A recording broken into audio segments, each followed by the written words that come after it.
Why is a 15-minute HIIT workout more effective than a 45-minute long distance run?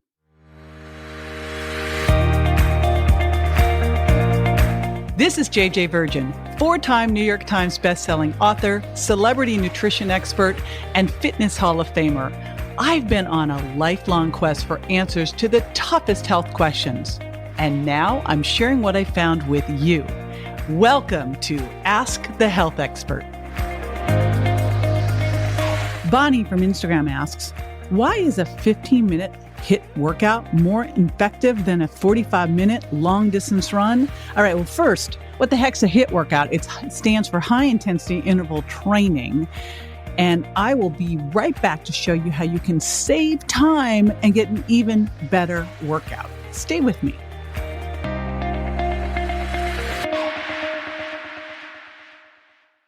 Are you losing weight, but you can't seem to lose your waist? Well, you may be a sugar burner and you want to make that shift to being a fat burner. The name of the game is being metabolically flexible, but of course, we first need to know your starting point. So I've made it easy for you to figure that out. All you need to do is take my Are You a Sugar Burner or a Fat Burner quiz to figure it out. So to do that, go to jjvirgin.com/sugar quiz. That's jjvirgin.com/sugar quiz so you can get started on the road to losing that belly fat. HIIT training. I call it burst to blast fat. And I'm a huge fan of this, not only because it means you can work out and get fit in literally minutes a day, a few times a week, but also because it has a lot more benefits than those long distance workouts. Now, don't get me wrong. I'm all about moving more. And I think that we should be moving more for an hour plus a day. That means walking the dog, taking the stairs, parking farther away, all of that. Yes. But when you're getting into the workout, I want you to focus on interval training rather than that 45-minute or longer steady state run. When you're doing that higher heart rate, this isn't walking, right? But higher heart rates, kind of the higher middle range of your target heart rate, cardio training for an extended period of time, here's what happens. It raises your catabolic hormones instead of your anabolic ones. You're breaking down muscle instead of building it. It also hits your immune system. In fact, they've looked at long distance runners after they run, and their immune system is depressed for a couple hours afterwards. It also creates a lot of oxidative stress. What the heck is that? You don't want it is the key thing. Oxidative stress is sort of like what happens when you cut the apple open and expose it to air. Actually, it's exactly that. It's basically you rusting from the inside out. And it's very, very aging. All right, let's contrast that with short bursts, high intensity interval training. First of all, let me define this.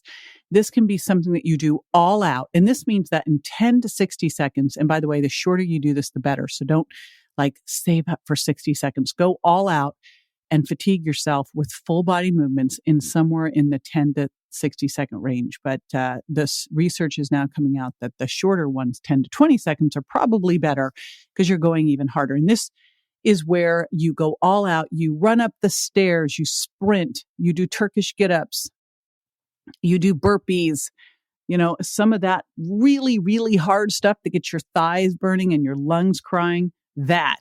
So you do that and then you recover for twice as long. What's cool about that is the fitter you get, the faster you recover. The uncool thing is this never actually gets easier because as you get fitter, you go harder. But you'll find that you get a lot stronger. And just like any other type of training, you should mix it up. So maybe one day you go for an easy walk for 3 minutes, then you sprint for 20 seconds. Then jog or walk it off for 40 seconds, then repeat to accumulate 4 to 8 total minutes of the hard stuff. And again, in bursts, in sprints. You could do that running up the stairs. You could do that by doing jumping jacks or burpees or Turkish get-ups. You can mix the whole thing up. Get it? Now, what's cool about that is you create a lot of oxygen debt when you do that. A case in point, I've been doing sprints on the Peloton and you just feel by the end of it, you just never quite fully recover.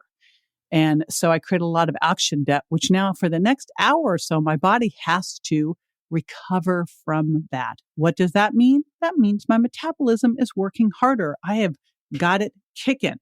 And I want that going on all day long. Weight training is going to help me have a better metabolism all day long because I built muscle. But high intensity interval training is going to help me boost it for a short time after I do the workout. Another thing that's awesome, besides the fact you get that endorphin response, similar to what you would have gotten doing that longer cardio training, is that you also get a growth hormone response from doing this. In fact, that push, that lactic acid triggers the release of the growth hormone response. So you get a bigger metabolic boost. You have anabolic hormones going up, building rather than breaking down. You don't tax your immune system. You teach your body how to handle stress better by going all out and recovering, all out and recovering. Trains your sympathetic nervous system how to handle stress better. You get growth hormone response. You don't hurt your immune system, and you get those endorphins. What is not to love here? Plus, you can work out in such a short amount of time, and you can work out anywhere. And here's the big thing. People tell me they don't work out because they don't have time. Well, if you can't find a few minutes a day to work out, then I'm going to question your commitment here. Find the time. So there you go. HIIT training is more effective and time-saving than a 45-minute long distance run. This is JJ with Ask the Health Expert. I do this 5 times a week, so make sure you never miss a show by going to subscribetojj.com.